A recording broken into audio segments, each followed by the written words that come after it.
Alors, dans ce nouveau chapitre, nous allons parler de dérivation. C'est le premier chapitre sur la dérivation, puisqu'on étudie seulement l'aspect local autour d'un point. Et nous verrons plus tard l'aspect global de la dérivation. C'est une notion totalement nouvelle. Et nous avons besoin, pour bien travailler sur cette notion, d'avoir des connaissances sur les droites, et en particulier l'équation réduite d'une droite. C'est pour ça que le premier paragraphe de ce chapitre y est consacré. Alors, on commence donc du coup à parler d'équation de droite, avec une propriété que vous avez déjà vue par le passé. Quand vous avez un repère et une droite non parallèle à l'axe des ordonnées, donc en fait une droite qui ne va pas être verticale, une droite qui peut être soit horizontale, soit oblique, eh bien elle admet une équation. Une équation, c'est une relation, une égalité, dans laquelle on va trouver les abscisses x et les ordonnées y de tous les points qui sont sur cette droite. Donc, l'équation d'une droite est de la forme y égale mx plus p. Les lettres m et p seront remplacées par des nombres entiers ou pas, négatifs, positifs, ça n'a pas d'importance. M, c'est ce qu'on appelle le coefficient directeur, et p l'ordonnée à l'origine. On verra qu'ils ont une interprétation graphique. Peut-être que vous avez vu cette équation sous la forme y égale ax plus b.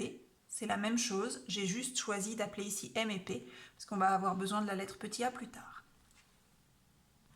Alors passons à un exemple, avec le premier exemple dans lequel on vous demandait de tracer la droite D d'équation réduite y égale 2x moins 7. Donc vous voyez, l'équation ressemble à ça, sauf qu'à la place de m, on a choisi de mettre 2, et à la place de p, on a choisi de mettre moins 7, parce que dans la formule c'est un plus, moi j'ai un moins, c'est comme si j'avais du coup 2x plus le nombre moins 7.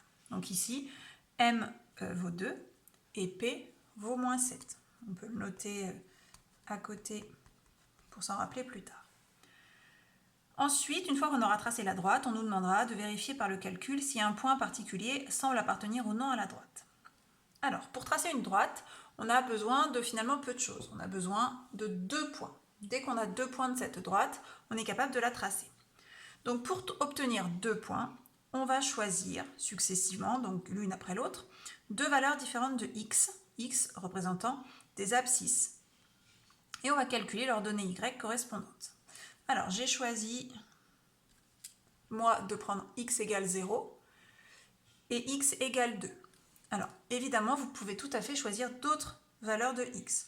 Souvent quand même, on va prendre x égale 0, parce qu'on va voir que ça correspond à un point précis sur le dessin. Et après, pour l'autre, vous faites comme vous voulez. Alors, on évite de prendre des nombres trop grands, sinon, on va devoir tracer un repère très grand. Donc, une fois choisi ces deux valeurs de x, je m'occupe de la première, x égale 0. Je reprends l'équation de ma droite qui est ici, y égale 2x moins 7. Et je vais, dans cette équation, remplacer x par 0. Donc, je vais calculer y égale 2 fois mon x que j'ai choisi, c'est-à-dire 0, moins 7. On effectue ce calcul, on respecte les priorités. 2 fois 0, ça fait 0. Moins 7, ça fait moins 7. Donc du coup, on a un premier point que je vais appeler A par exemple, dont l'abscisse x est 0 et dont l'ordonnée y est moins 7, qui appartient à la droite D. Alors, je vais placer ce point. Donc, 0, c'est en abscisse, donc sur cet axe-là, l'axe des x. Et moins 7, c'est sur cet axe-là, l'axe des ordonnées y. Donc, 0 en abscisse, moins 7 en ordonnée. Je suis ici. Donc, voilà. Alors, si je vous ai dit qu'on prenait x égale 0, en général, c'est en fait parce qu'en prenant x égale 0, on va trouver toujours le point d'intersection entre notre droite et l'axe des ordonnées. Okay. C'est toujours en prenant x égale 0 qu'on trouve ce point-là. Quand x égale 0, notre y est égal à moins 7, c'est-à-dire la valeur de p. Donc voilà pour ce premier point. Je fais un deuxième calcul en choisissant donc une deuxième valeur. Donc moi j'ai choisi x égale 2, mais encore une fois, ce n'était pas obligatoire. Je calcule y, toujours en utilisant ma formule, 2 fois 2 moins 7. je calcule, 2 fois 2 ça fait 4, 4 moins 7 ça fait moins 3. Du coup, j'ai un deuxième point que je vais appeler B par exemple.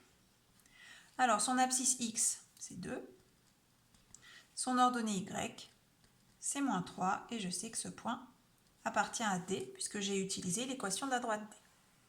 Je le place dans mon repère, il est donc ici et j'obtiens ainsi le point B.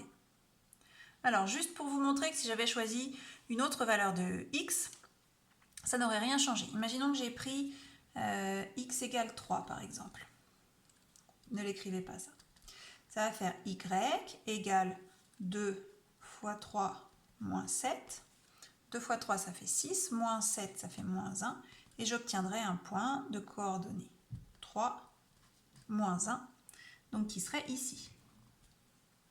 Donc vous allez voir que ce point, ce troisième point que j'ai calculé, est bien sur la droite que j'ai obtenue avec les points A et B. Je trace la droite qui passe par A et B. Là voilà, donc ça c'est la droite D. Donc on voit bien que la droite AB, elle passe aussi par le troisième point que j'ai obtenu. Juste pour vous montrer que quelle que soit la valeur de X que vous allez choisir, vous obtiendrez un point sur la droite. Peu importe où il sera sur la droite. Alors justement, j'ai pas fait exprès, on me dit le point M 3 moins 1 semble-t-il appartenir à la droite. Donc oui, effectivement, il semble appartenir à la droite. On va quand même le revérifier par le calcul. Alors du coup, M est là. En effet, il semble appartenir à la droite. On va le vérifier par le calcul, comme si on n'avait pas fait le petit calcul que j'ai effacé juste au-dessus. Donc pour savoir si un point M, dont on connaît les coordonnées, appartient à la droite, je vais calculer cette expression en remplaçant x par le x du point M. Donc je calcule 2x de M moins 7, c'est-à-dire 2 fois 3 moins 7. 2 fois 3, ça fait 6. 6 moins 7, ça fait moins 1. Et moins 1, ça correspond bien à YM, l'ordonnée de M. Donc on peut en déduire que le point M appartient bien à la droite D. Alors, une petite remarque. On vous dit dans certains cas, comme c'est le cas ici, on peut retrouver graphiquement les valeurs de M et P. Alors pour le P, l'ordonnée à l'origine, je vous l'ai déjà expliqué, je vous remontre. Le P, on avait dit ici, c'est moins 7. En fait, cette valeur-là correspond toujours à l'endroit où notre droite coupe l'axe des ordonnées. Donc j'ai juste à placer moins 7 sur l'axe des ordonnées, ici, la valeur de P, et ça me donne un point de la droite. Donc, une fois que j'ai ce point-là, je peux me rendre compte que je peux aussi retrouver graphiquement le coefficient directeur qui ici vaut 2.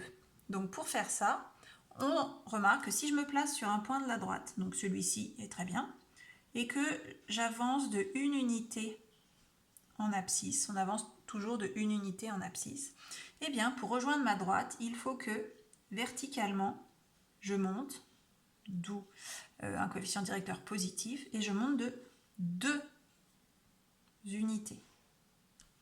Et bien ce 2, là, c'est mon ordonnée à l'origine, M. Si mon ordonnée à l'origine avait été 3, ça aurait signifié que cet espace-là aurait été de 3 unités.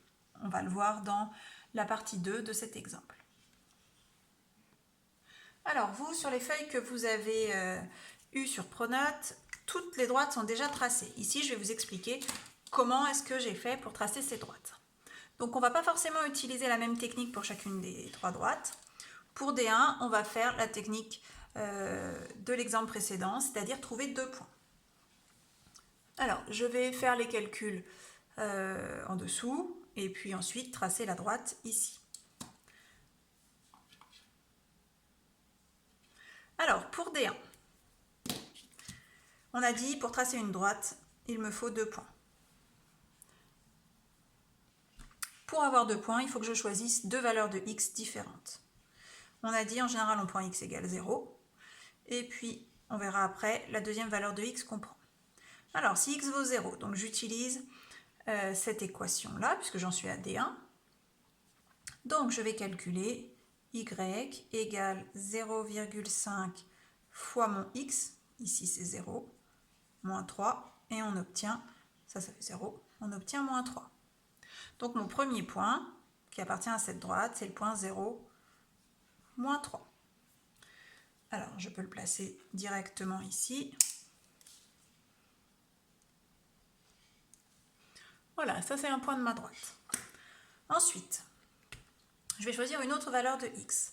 Alors, je vais essayer de la choisir de manière astucieuse pour que le 0,5, là, qui est un nombre décimal, eh bien, je n'ai plus à la fin, une fois que j'aurai remplacé par x, je n'ai plus de nombre décimal. Donc, l'idée, ça peut être, par exemple, de prendre x égale 2, parce que quand je vais faire 0,5 fois 2, ça va partir. Mais je peux aussi prendre x égale 4, par exemple, parce que 0,5 fois 4, il n'y aura plus de nombre décimal. Alors, je calcule. 0,5 fois 4 moins 3. Alors, 0,5 fois 4, ça fait 2. 2 moins 3, ça fait moins 1. Donc, j'ai mon deuxième point d'abscisse x égale 4 et d'ordonnée y égale moins 1. Je le place. Il est ici. Je n'ai plus qu'à tracer la droite qui passe par ces deux points. Évidemment, on ne s'arrête pas à ces deux points. On prolonge de chaque côté. C'est une droite. Et donc, là, vous retrouvez D1 qui est en vert sur vos feuilles. Si on regarde l'histoire des coefficients directeurs et ordonnés à l'origine qu'on peut retrouver graphiquement, donc ici on avait M 0,5, P égale moins 3. Je note M égale 0,5, P égale moins 3. Alors, on a dit l'ordonnée à l'origine. P, c'est le point d'intersection sur l'axe des ordonnées. C'est bien le cas. On est bien à moins 3. Et M égale 0,5, donc là on va voir que on n'aurait pas pu utiliser cette méthode, ça aurait manqué de précision, mais on peut quand même le vérifier. Donc si je me place ici et que j'avance de 1 unité en abscisse, pour rejoindre ma droite, il faut que verticalement je monte de la moitié d'une unité, donc de 0,5. Donc c'est cohérent. Alors on va utiliser cette méthode pour la droite D2. Alors pour D2, on repère M et P dans l'équation, donc M c'est moins 2, et P c'est 3. Du coup, je commence par m'occuper de l'ordonnée à l'origine P égale 3. Donc je sais que sur l'axe des ordonnées, ma droite va passer par ce point. Ensuite, maintenant que je suis à ce point, je vais appliquer mon coefficient directeur. Donc j'avance de 1 unité en abscisse. Et là, comme M est négatif, je vais devoir descendre verticalement, donc de 2 unités. J'arrive ici. Il me reste maintenant à tracer la droite qui passe par ce point-là et le nouveau point que j'ai obtenu.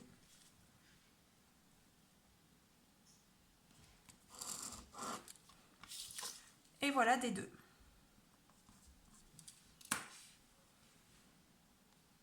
Il nous reste D3. Alors pour D3, on a à choisir entre les deux méthodes, sauf que le 1 tiers ici nous empêche d'utiliser la deuxième méthode, celle qu'on vient de faire à l'instant ici. Donc là, on va devoir faire la première, choisir 2 points. Alors en fait, on peut faire un mélange entre les deux, puisque mon P, ici, c'est moins 2. Je sais que la droite, elle va passer ici, par moins 2. Du coup, j'ai déjà mon premier point. Je n'ai plus qu'à trouver un deuxième point en choisissant une valeur de x, mais pas 0. Parce que si je choisis x égale 0, je vais retomber sur ce point. Alors, cette équation a une petite particularité. On a une fraction au coefficient directeur. Donc, les fractions, le problème d'un tiers, c'est que ça ne tombe pas juste. Donc, pour le placer, c'est compliqué. Donc, pour éviter ce problème de placement de points précis, on va choisir un x qui va être un multiple de 3. Alors, on peut prendre 3, mais je pourrais prendre 6 ou 9, etc. Donc, je vais prendre 3. Et vous allez voir ce qui se passe. Je vais du coup faire 1 tiers fois 3 moins 2. Et le fait d'avoir pris 3 ici, ça va faire en sorte que les deux 3 se simplifient. 1 tiers fois 3, si vous mangez 3 fois 1 tiers d'une tarte, vous allez avoir mangé la tarte en entier. Donc ça va faire 1 moins 2, c'est-à-dire moins 1. Et du coup, j'ai mon point de coordonnées 3, moins 1 que je peux placer, qui est ici. Et ça y est, j'ai mes 2 points. Je n'ai plus qu'à les relier.